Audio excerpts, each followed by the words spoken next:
వివాదాస్పద దర్శకుడు రామ్ గోపాల్ వర్మ మరోసారి తన సెటరికల్ కామెంట్లతో వార్తలో నిలిచారు. ఈసారి ఆయన లక్ష్యంగా పెట్టుకున్నది ఏపీలో తప్పుడు హామీలిచ్చి గెలిచి మంత్రైన నిమ్మల రామానాయుడును. ఆయన ఇచ్చిన హామీలు తప్పుడు వాగ్దానాలుగా మారాయని అంటున్న వర్మ తనదైన శైలిలో సెటర్లు విసిరారు. సోషల్ మీడియాలో ప్రస్తుతం వైరల్ అవుతున్న ఈ వీడియోలో రామ్ గోపాల్ వర్మ తన హావభావాలతో నిమ్మల రామానాయుడు హామీలపై హావభావాలతోనే చంపేశారు.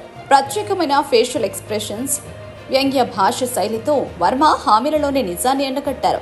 ఇది చూసిన నెటిజన్లు నానా రకాలుగా స్పందిస్తున్నారు. ఈ వీడియోపై నెటిజన్లు భిన్నంగా స్పందిస్తున్నారు. కొందరు వర్మ హావభావాలు చూసి ఎంజాయ్ చేస్తుండగా మరికొందరు మాత్రం అతను కావాలని వ్యంగ్యంగా వ్యవహరిస్తున్నారని విమర్శిస్తున్నారు. అయితే వర్మ శైలిలో ఏదైనా వ్యంగ్యం ఉంటుందనే విషయం అందరికీ తెలిసిందే. రామ్ గోపాల్ వర్మ ఎప్పుడూ నెగిటివ్ పబ్లిసిటీకి, సెటరికల్ కామెంట్లకు దూరంగా ఉండలేరు. రాజకీయ నాయకులను, సినీ ప్రముఖులను టార్గెట్ చేస్తూ తనదైన శైలిలో సెటర్లు వేస్తుంటారు. తాజాగా నిమ్మల రామానాయుడు హామీలపై చేసిన సెటర్లు మరోసారి వర్మను హాట్ టాపిక్ గా మార్చాయి. ఇప్పటికే వర్మ వీడియో సోషల్ మీడియాలో విపరీతంగా షేర్ అవుతోంది. ఈ వివాదం మరింతగా ఎక్కడికి దారితీస్తుందో చూడాలి. రామ్ గోపాల్ వర్మ తనదైన స్టైల్లో ఇంకా ఏ విధంగా స్పందిస్తాడోనని నెటిజన్లు ఆసక్తిగా ఎదురు చూస్తున్నారు.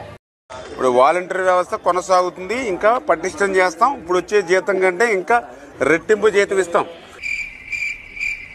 ఎందుకంటే 5,000 రూపాయలకి ఏమొస్తున్నాయి ఈవేళ? ఒక పప్పులు, ఉప్పులు, నిత్యావసరాలు, గ్యాస్, డీజిల్, పెట్రోల్, ఆర్టీసీ అన్ని పెరిగిపోయిన తర్వాత 5,000 రూపాయలు వాలంటీర్గా ఏమొస్తాయి మీకు? ఖచ్చితంగా మళ్ళీ మన ప్రభుత్వంలో కూడా మీరు వాలంటీర్లుగా ఉంటారు. జీతం పెంచిన తర్వాత నువ్వే మళ్ళీ అన్నయ్య ఇదిగో మా జీతం పెరిగింది నీ ప్రభుత్వాలు అని చెప్పి నాకే మళ్ళీ స్వీట్ పట్టుకొచ్చి లేదా ఏదైనా గేదె అంటే జున్ను ఏదో వండి పట్టుకొచ్చి నాకు పెడతావు. ఓకేనా? ఓకే.